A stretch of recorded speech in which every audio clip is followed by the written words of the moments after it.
Republican Congressman Peter King's hearings into radical Islam have ignited a firestorm of protest. Critics say it's nothing more than a witch hunt and an improper effort to tar an entire religion of nearly 1.6 billion people, just as revolutions calling for freedom and democracy are sweeping across the Arab world.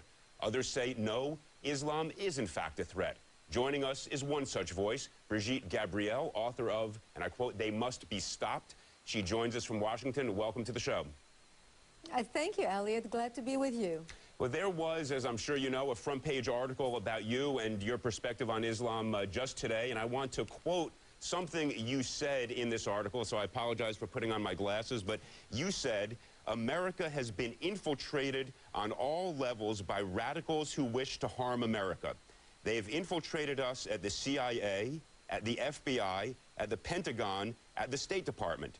They're being radicalized in radical mosques in our cities and communities within the United States." Now, first, I've just got to ask you, because I read this, and it harkened back to the worst form of McCarthyism of the 1950s. Who are these people? Where are the names, and what proof do you have that there are people who are radicals trying to undo our society in these institutions of government? Well, I was talking about the Muslim Brotherhood Project, which has been presented as evidence in the Holy Land Foundation trial in 2007 in Texas, which is the largest ever terrorism trial taken by the United States government in terrorism financing, where 108 guilty verdicts were handed down.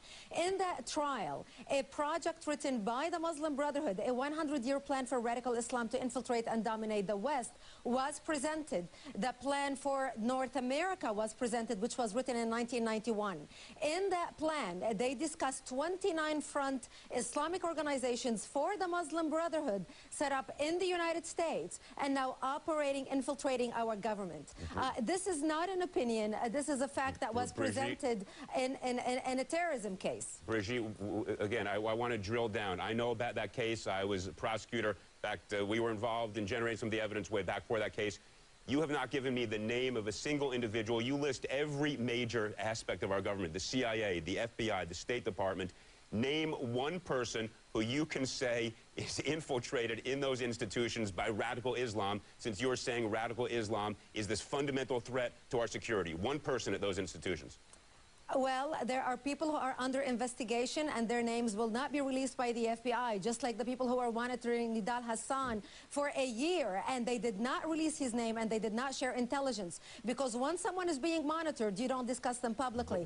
But I can tell you that we have had guests to the White House, like Al-Amoudi, for example, who has been a VIP guest for both the Democratic presidents and Republican presidents, who is now serving a 23-year prison sentence. You take Samuel Aryan, for example, who also was a guest to the White House, who we found out is the head of Islamic Jihad in the United States. There are cases and there are convictions where people have been already tried and either exiled, like Samuel Aryan case, and only you find out about them after their trial has been over. Brigitte, with all due respect, you haven't answered the question. Give me the name of a single person that you can say to the public. You're quoted on the front page of the New York Times saying every major law enforcement organization in the United States has been infiltrated by radical Islam. And now you're saying you can't give us a name because maybe they're under investigation. Give us the name of one person.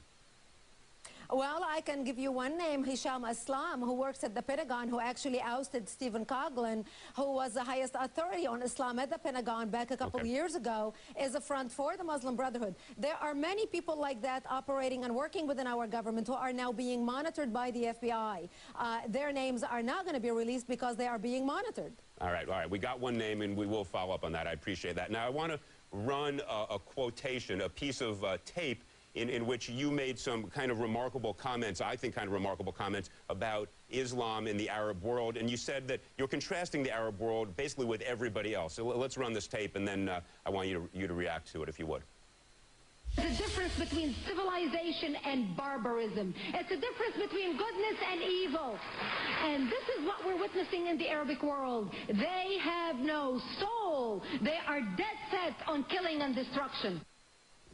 So Brigitte, I just want to make sure I'm understanding this. You're saying the entire Arab world is dead set on destruction, has no respect for the rights that I hope you and I believe are central to our democracy here. And you're saying this at the very moment that one of the most remarkable revolutionary moments in history is sweeping across North Africa and the Middle East.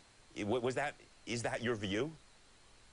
Well, actually, you are looking at an edited tape. This speech was given about the Israeli-Palestinian conflict, in which I was discussing the Hamas mother who sent her children to die, strapping bombs on their bodies, and saying, I already killed 3, I have another 7, I'll be willing to send them out to die as well.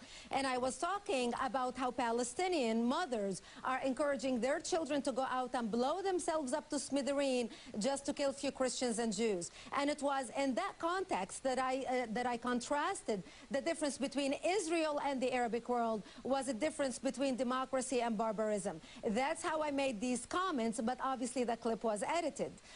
When we are looking at what's happening in the Middle East right now, for example, the revolutions that we are witnessing in Egypt, the people in Egypt are taking to the street because they are tired of the rule of Mubarak, who has been in power for 30 years. The people do want freedom, but the only people who will fill the hole are going to be the Muslim Brotherhood. We saw how Hamas used democracy to gain power in Gaza. We saw how Hezbollah used democracy to gain power in Lebanon. What we are seeing right now in Egypt, what might have started as a revolution for peace, is going to be filled by radical Islamic Muslim Brotherhood. And we already saw Al-Qaradawi came back to Egypt, gave the Friday prayer to a hero's welcome. It's like watching again what happened in Iran in 1979 be replayed again in Egypt. Right before our own eyes. Brigitte, with all due respect, I don't think anybody knows how any of these revolutions will play out, but the consensus is clearly that these are essentially secular, that they are pro-democratic, that they are pro-freedom, and that they are not Islamist revolutions. Of course, history will tell us 10 years from now who is right. With respect to the editing, you gave the speech with respect to events in Gaza, but your comments did not, in fact, relate only to Gaza, and I'll give you another quotation in a second. Nobody has been more fervent in condemning terrorism, violence than I, especially Hamas. It is a terrorist organization to be condemned and dealt with harshly, but that's not what you said. I want to quote back to you something else you said, and I don't have a tape of this. This was an interview you gave, and you said, a practicing Muslim goes to mosque, prays 5 times a day, doesn't drink, believes God gave him a woman to be his property, to beat, to stone to death. He believes Christians and Jews are apes and pigs because they are cursed by Allah. He believes it is his duty to declare war on the infidels because they are Allah's enemies. That is a practicing Muslim. Is that your view of the entirety of the religion? And that's where I'm trying to come to grips with the sweep and breadth of your comments and your lack of differentiation between radicals and extremists who exist in virtually all religions and the enormous mass of those who believe in Islam. Well, also that quote was edited. Those words were not uttered in sequence the way you quoted them. And what I was talking about was about the difference between a devout Muslim who might fall into radicalism and the difference between a regular Muslim who is a moderate who does not subscribe to Sharia law. Those who are adherent to Sharia law, according to the Quran, who are devout following the Sharia principle, are the ones who believe that their women are their property. This is how Ayman al-Zawahiri believes. This is how Osama bin Laden believes. This is how Anwar al-Awlaki believes. This is how Imam Shudri believes. This is how every radical who follows the exact commandment of the Quran and Sharia law believes. Those are the radicals, and that's what sets them apart from the moderates. Obviously, the moderates who believe in sending their daughters to study, to get an education, to get a profession, not to cover with the hijab from head to toe. A man who believes his wife is his equal, not his property, is a moderate Muslim who does not subscribe to the ideology of Al-Qaeda. Again, it's amazing, Elliot. You know, I come from the media, you are in the media. We are both journalists, and we both, I was anchor for World News, and you are an anchor for CNN. We both know how easily journalists or people and comments, especially now with the internet age, can take few words and either paste them together or edit them together to basically express their own point of view. Brigitte, again, with all due respect, the entirety of your writing, the entirety of your comments, and the entirety of your purpose in going out to speak, and it has been fairly captured in the comments and the quotations that we have given to the viewers of this show tonight. And as you just said, you think a devout, somebody who was a devout believer in Islam, actually, you fairly captured their views about the Jews and Christians being apes and pigs. You said if they're devout, that's what they believe. So the question again that I have for you is, are you not sweeping with such a broad brush? Are you not failing in that most critical error of judgment, which is to differentiate between those who are extremists, who have no judgment, and are you not picking the few to generalize about 1.6 billion people, and are you not feeding into the animus that at the end of the day is so destructive? Elliot, I come from the Middle East. I was born and raised there. I walk into a grocery store in Arlington, Virginia, and speak in Arabic and hear what they're saying and understand it much differently than you would or anybody else. And I can tell you how the Middle East and how the Muslim world and the Arabic world operates. So when I speak about certain things regarding the Middle East or their religion itself or how they talk about their religion, I hope that you would give me enough credit to know that what I'm talking about in warning what's coming to the United States will be at least considered as someone who comes from the Middle East and understands the culture and can read the Quran in Arabic, the language in which it was written, and recite it in Arabic as much as Osama bin Laden can recite it. So what I'm telling you, that what we in the West consider as a difference between radical Islam and a moderate Islam, when you listen to Erdogan, for example, the Prime Minister of Australia, or when you listen to Imam Shidri telling you there is no radical Islam and moderate Islam, there's only one Islam. Believe what your enemy, at least what the radicals are saying, because it is the radicals right now that matter, and it is the radicals who have declared war on the United States.